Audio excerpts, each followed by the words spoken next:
Bienvenue à l'orientation des bénévoles. Merci de vous intéresser à notre mouvement et de vous joindre au milieu de bénévoles qui consacrent temps et efforts à enrichir la vie des athlètes d'Olympiques spéciaux.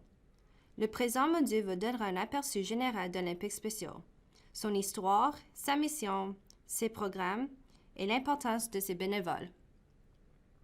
Ceux qui, comme moi, ont grandi en se faisant harceler, intimider et en se faisant répéter qu'ils connaîtraient jamais le succès de leur vie, on m'a donné une chance. Et tout le monde mérite une chance. Je pense que c'est quelque chose qu'on doit tous comprendre. Les êtres humains méritent tous une chance. Je joue avec des pros, des célébrités, tout ça, mais ça, c'est probablement plus agréable. Ça donne plus d'excitation, plus de joie pure. Pas besoin de venir pour participer ou faire du bénévolat, venez tout simplement. Je pense que si vous venez, vous allez devenir accro pour le reste de votre vie. Moi, je me suis engagé il y a 32 ans et je viens toujours. Ces athlètes sont tellement inspirants, tellement formidables. Je suis honorée de faire partie de ça. J'ai déterré une photo de moi à 16 ans qui me montre comme bénévole auprès d'eux dans le temps à Boston. Un sentiment de satisfaction, vous connaissez? C'est de ça qu'il s'agit. Et je sais combien c'est dur de concourir à un haut niveau. Comment ne pas applaudir et appuyer ça? Pourquoi vous engager? Parce que les jeunes membres à besoins particuliers d'Olympiques spéciaux l'apprécieraient. Ils adoreraient ça. En fait, ils vous feraient des câlins, vous remercieraient d'être venus, d'être ici pour eux et d'agir comme bénévoles. Ce n'est pas comme se contenter de faire un chèque et se dire qu'on s'engage pour la cause. Moi, c'est quand je participe en personne que j'en profite le plus. C'est ce qu'on attend le plus de moi. Ils entendent dire « Oh, Apollo Ono était là, il a gagné 8 médailles olympiques !» Alors les yeux leur sortent de la tête et ils se disent que c'est fantastique, incroyable. On ne peut pas s'imaginer à quel point c'est incroyablement gratifiant et enrichissant d'être ici avant d'y être et d'expérimenter la chose pour vrai. C'est comme la soupe au poulet pour l'âme. Quand on voit ces athlètes-là en compétition, on voit le cœur, la détermination qu'ils y mettent, et puis les commanditaires, les bénévoles et toute la collectivité qui s'unissent pour l'amour de l'acceptation et de l'inclusion. Je veux dire, regardez ça. C'est comme ça que le monde devrait être. Prenez un peu de votre temps pour être une bonne personne, un être humain aimant, et pour répandre un peu de cet amour sur les Olympiques spéciaux. C'est facile, mais c'est agréable. Engagez-vous. Engagez-vous. C'est une expérience extraordinaire. Vous devez la vivre et la voir par vous-même. Super! Toutes les mains ensemble, comme ça. À 3, acceptation. 1, 2, 3, acceptation! Le mouvement olympique spéciaux compte aujourd'hui des millions d'athlètes dans 175 pays à travers le monde. Avant les années 1960, les personnes présentant une déficience intellectuelle n'avaient pratiquement pas accès à l'entraînement, aux compétitions ou à quelques programmes que ce soit en sport. Au début des années 1960, des tests menés auprès d'enfants qui présentent une déficience intellectuelle révèlent que ceux-ci ne sont qu'à moitié aussi en forme que leurs camarades sans déficience. On suppose que leur faible niveau de condition physique résulte directement de leur déficience. Dr. Frank Hayden, un chercheur de Toronto, conteste cette hypothèse. À l'issue d'une recherche approfondie, Dr. Hayden conclut que si on leur en offrait la possibilité, les personnes vivant avec une déficience intellectuelle pourraient se mettre en forme et acquérir les aptitudes physiques nécessaires à la pratique sportive. Les travaux de Dr. Hayden attirent l'attention de Eunice Kennedy Shriver et de la Kennedy Foundation et mènent à la création d'Olympiques spéciaux en 1968. La première compétition à se tenir sous l'égide du mouvement a eu lieu au Soldiers Field de Chicago en 1968. Une équipe dirigée par Harry Red Foster y représente le Canada. Let me win, but if I cannot win, let me be brave in the attempt.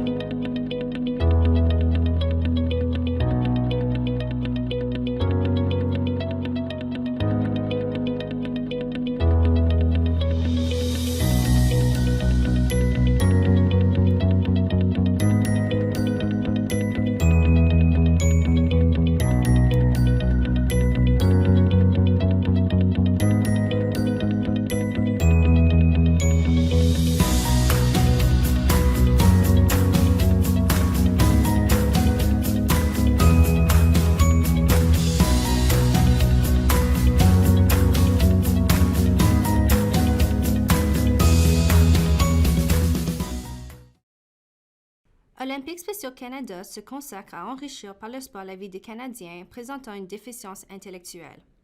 La participation à un éventail de sports de type olympique offre aux enfants et aux adultes des occasions de se mettre en forme et d'adopter des saines habitudes de vie, d'acquérir des compétences sociales, de participer en membre actif d'une communauté, de démontrer leur courage et de connaître la joie.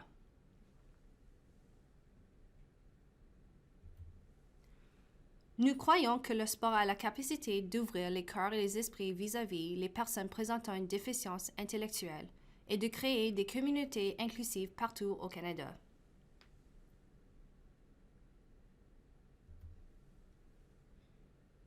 Une déficience intellectuelle se caractérise par la présence de limitations marquées à la fois dans le fonctionnement intellectuel et le comportement adaptatif. Par comportement adaptatif, on entend les comportements nécessaires pour vivre de manière autonome, sécuritaire et appropriée au quotidien. Le comportement adaptatif fait appel à 3 types d'habiletés: les habiletés sociales, les habiletés pratiques et les habiletés conceptuelles. Une déficience intellectuelle apparaît avant l'âge de 18 ans. Pour en savoir plus sur l'admissibilité à Olympiques spéciaux, veuillez consulter l'information supplémentaire fournie dans le plan court. Par habileté pratique, on entend les connaissances et les compétences requises pour exécuter une tâche précise. Par exemple, les soins personnels, les compétences professionnelles, les horaires et les routines. Les habiletés sociales sont celles dont on a besoin pour communiquer et interagir avec les autres.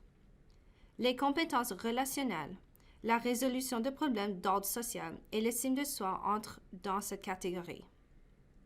Les habiletés conceptuelles sont associées à la résolution de problèmes abstraits et à la pensée complexe. Les habiletés conceptuelles englobent les notions de l'argent et du temps, les compétences linguistiques et l'alphabétisation. Pour pouvoir adhérer à Olympiques spéciaux, on doit présenter une déficience intellectuelle avant tout, même si on a aussi des déficiences connexes. On doit consentir à observer et à respecter les politiques et les règlements sportifs d'Olympiques spéciaux Canada. Faites la connaissance de Nerissa, un athlète d'Olympiques spéciaux. Notre famille est engagée dans le mouvement des Olympiques spéciaux depuis plus de 20 ans. Nos 2 filles sont inscrites comme athlètes. Elles ont commencé en athlétisme il y a bien des années et ont aussi fait de la natation. Aujourd'hui, Nerissa compétitionne en épreuves sur piste ainsi qu'en natation. Nerissa excelle vraiment à la course. Elle est très disciplinée quand elle court. Elle donne tout ce qu'elle a, du départ à l'arrivée. Elle se présente aux entraînements, elle est très concentrée et elle travaille fort. C'est une grande coureuse. Nerissa a reçu un diagnostic de déficience développementale à la naissance. Elle a toujours eu à travailler très fort pour réaliser de petits objectifs et elle s'est véritablement mise au défi de passer au travers de son mieux. Nerissa profite beaucoup du fait qu'Olympiques spéciaux favorise vraiment un mode de vie sain. Elle s'entraîne fort et à cause de ça, elle est en excellente forme physique. À ses débuts, elle courait peut-être 40-50 mètres. Aujourd'hui, elle court jusqu'à 400 mètres. Elle est aussi très consciente de ce qu'elle devrait manger et éviter de consommer à l'intérieur de saines habitudes de vie. Sur le plan social, Olympiques spéciaux a énormément apporté à Nerissa. Elle a noué de grandes amitiés, des amitiés durables au cours des années, et elle est devenue une véritable femme d'équipe très précieuse pour ses pairs. Elle est tellement agréable et toujours contente. À chaque entraînement, elle me fait un câlin. C'est la joie incarnée.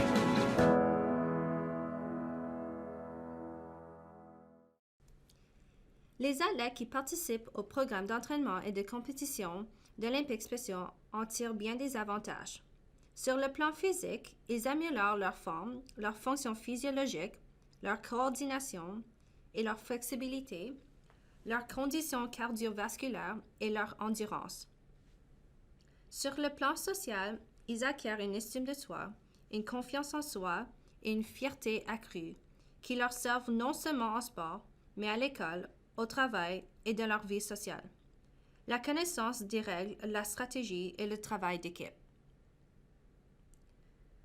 De plus, les athlètes se socialisent davantage, font la fierté de leur famille et sont plus satisfaits d'eux-mêmes. Ils mènent une vie plus riche, pleine d'occasions d'interagir avec des gens qui représentent. De plus, les athlètes se socialisent davantage, font la fierté de leur famille et sont plus satisfaits d'eux-mêmes. Ils mènent une vie plus riche, pleine d'occasions d'interagir avec des gens qui présentent ou non une déficience intellectuelle, de voyager et de découvrir des lieux inconnus et de nouveaux intérêts. Les collectivités connaissent mieux et acceptent davantage les personnes nées avec une déficience intellectuelle. Le mouvement olympique spécial propose à longueur d'année des occasions d'entraînement et de compétition en sport aux personnes qui vivent avec une déficience intellectuelle. À l'heure actuelle, Olympique Spécial Canada offre la pratique de 18 sports, 10 sports d'été et 8 sports d'hiver. Des Jeux nationaux ont lieu tous les 2 ans en alternance l'été et l'hiver. Veuillez consulter votre section pour savoir quels sont les sports offerts dans votre province ou territoire.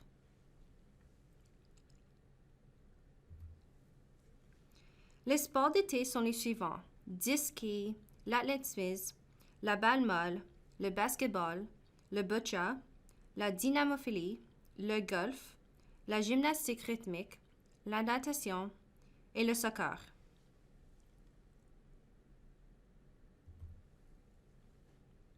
Les sports d'hiver comprennent les 5 quilles, le curling, le hockey intérieur, le patinage artistique, le patinage de vitesse, la raquette, le ski alpin et le ski de fond. Olympique Spécial offre une gamme de programmes très étendue allant du programme enfant actif d'âge 2 ans à 6 ans et à la compétition internationale, en passant par tous les niveaux intermédiaires. Olympique Spécial offre une gamme de programmes très étendue allant du programme enfant actif à la compétition internationale, en passant par tous les niveaux intermédiaires. Les athlètes peuvent évoluer à l'intérieur d'un cycle régulier qui les fasse passer de compétitions locales à des Jeux provinciaux ou territoriaux, puis enchaîner avec les Jeux nationaux pour accéder éventuellement aux Jeux mondiaux. Les mots ont du pouvoir. On doit absolument utiliser l'approche de la personne d'abord pour parler des personnes qui présentent une déficience intellectuelle ou pour s'adresser à elles. On doit également faire preuve à leur égard de la même courtoisie et du même respect qu'on montre à tous les autres. Regardez-les dans les yeux, parlez-leur à la vitesse, sur un ton et au volume qui conviennent, adressez-vous à elles et non pas à leur accompagnateur et surtout, écoutez-les. Les compétitions d'Olympique spéciaux sont structurées de manière à opposer des athlètes d'habiletés semblables à l'intérieur de divisions équitables. On appelle ce processus la formation des divisions. On détermine l'habileté d'un athlète ou d'une équipe en fonction de son résultat à une compétition antérieure, de son résultat en ronde de classement ou de son résultat lors d'une épreuve disputée plus tôt dans la compétition. Les athlètes sont encouragés à participer, quel que soit leur niveau d'habileté, et ils sont reconnus pour leur performance. Pour approfondir le processus de formation des divisions, veuillez consulter notre formation en ligne sur le sujet. Le modèle de développement à long terme des athlètes, DLTA, propose un cadre à l'intérieur duquel améliorer le savoir-faire physique, la condition physique et les habiletés compétitives au moyen d'une approche par étapes. De nombreux programmes d'Olympiques spéciaux sont structurés autour de ce modèle et des 7 stades de développement. Le DLTA commence à l'étape enfant actif et guide les athlètes tout au long de leur développement à l'intérieur d'une vie active. La période que les participants passent à chaque étape du modèle dépend du moment où ils commencent, de leurs besoins et de leurs intérêts. Pour en savoir plus les étapes du DLTA, veuillez consulter notre formation en ligne sur le modèle. Le sujet est également couvert dans le cours pour les entraîneurs d'Olympique Spécial Canada du PNCE, que tous les bénévoles soient tenus de suivre durant leur première année de bénévolat auprès d'Olympiques spéciaux. Olympiques spéciaux n'existerait pas aujourd'hui et n'aurait jamais vu le jour sans le don en temps, en énergie, en dévouement et en enthousiasme des bénévoles. Nous comptons sur les bénévoles à tous les paliers du mouvement pour offrir une expérience d'entraînement et de compétition de qualité à chaque athlète. Olympiques spéciaux Canada accueille des bénévoles d'horizons et d'expériences très variées. Ils sont plus de 21 000, dont la moitié plus sont des entraîneurs formés. Le bénévolat peut prendre bien des formes. Entraîner, gérer un club sportif, agir en tant que membre du conseil d'administration ou d'un comité, collaborer au collecte de fonds local, organiser des événements spéciaux, faire du bénévolat lors d'un événement spécial, collaborer à des cliniques du programme d'athlètes en santé.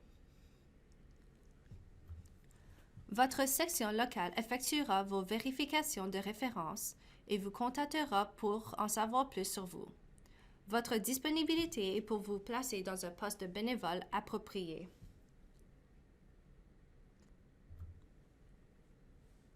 Parce que des entraîneurs formés dirigent des programmes de qualité et que ces athlètes méritent de participer à des programmes de qualité, Olympiques spéciaux Canada s'engage à fournir une formation de qualité à tous ses bénévoles. Nous offrons une foule de possibilités de formation à nos bénévoles. La formation. Tous les niveaux bénévoles d'Olympiques spéciaux Canada reçoivent une formation par l'intermédiaire de leur communauté locale.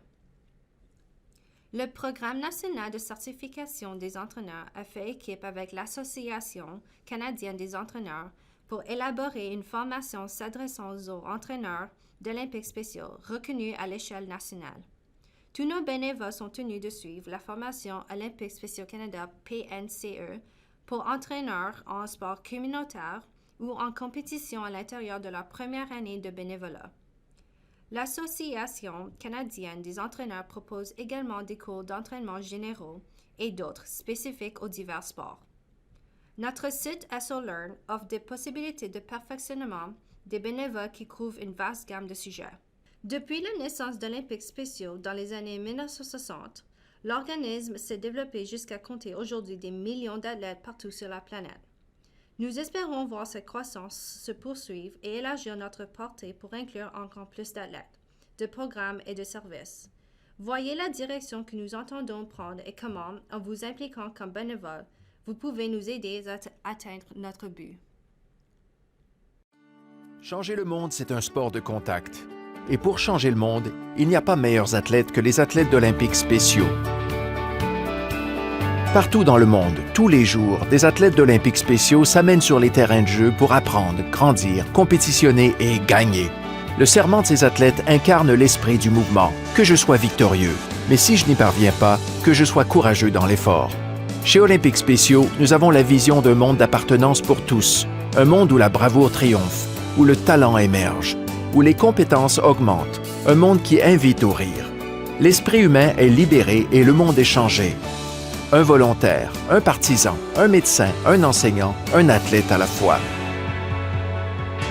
Fondé par Eunice Kennedy Shriver en 1968, Olympiques spéciaux est formé de millions d'athlètes vivant avec une déficience intellectuelle dans plus de 170 pays. Chacun et chacune personnifie la beauté de la différence. Et les athlètes d'Olympiques spéciaux disputent plus de 80 000 compétitions par année, en plus des Jeux mondiaux d'été et d'hiver tous les 2 ans. Tous les jours, Olympiques spéciaux offre l'occasion de faire bouger les choses, de rassembler des gens de toute habileté pour créer un monde de respect et d'inclusion. Nous formons un réseau mondial de familles qui partagent une même inspiration, un même espoir et une même compréhension. Entraîneurs, bénévoles et bâtisseurs communautaires, nous rejoignons des enfants et des adultes qui, sans nous, risqueraient d'être oubliés dans certains des coins les plus reculés du monde. Et si le sport nous anime, Olympiques spéciaux va bien au-delà. Nous changeons le monde de bien des façons et dans bien des secteurs. Olympiques spéciaux, c'est Athlètes en santé, le plus vaste programme de santé publique pour personnes vivant avec une déficience intellectuelle. C'est aussi Collectivités en santé, qui change la façon dont les gouvernements, les entreprises et les décideurs politiques s'attaquent aux besoins en santé non comblés des adultes et enfants qui présentent une déficience intellectuelle. Olympiques spéciaux, c'est Sport unifié, qui aide à bâtir des relations et une compréhension entre les personnes qui vivent avec une déficience intellectuelle et les autres. Olympiques spéciaux, ce sont des programmes jeunesse qui mettent le pouvoir du sport à la portée des petits de 2 à 7 ans et de leurs familles. Olympiques spéciaux, ce sont des athlètes leaders, formés et autonomisés, qui imposent le respect et donnent l'exemple partout dans le monde. Grâce au pouvoir et à la joie du sport, Olympiques spéciaux révèle le champion en chacun de nous. Venez jouer avec nous. Ensemble, nous allons mettre le sport à profit pour changer le monde. Voilà qui met fin à ce module. Merci de votre écoute.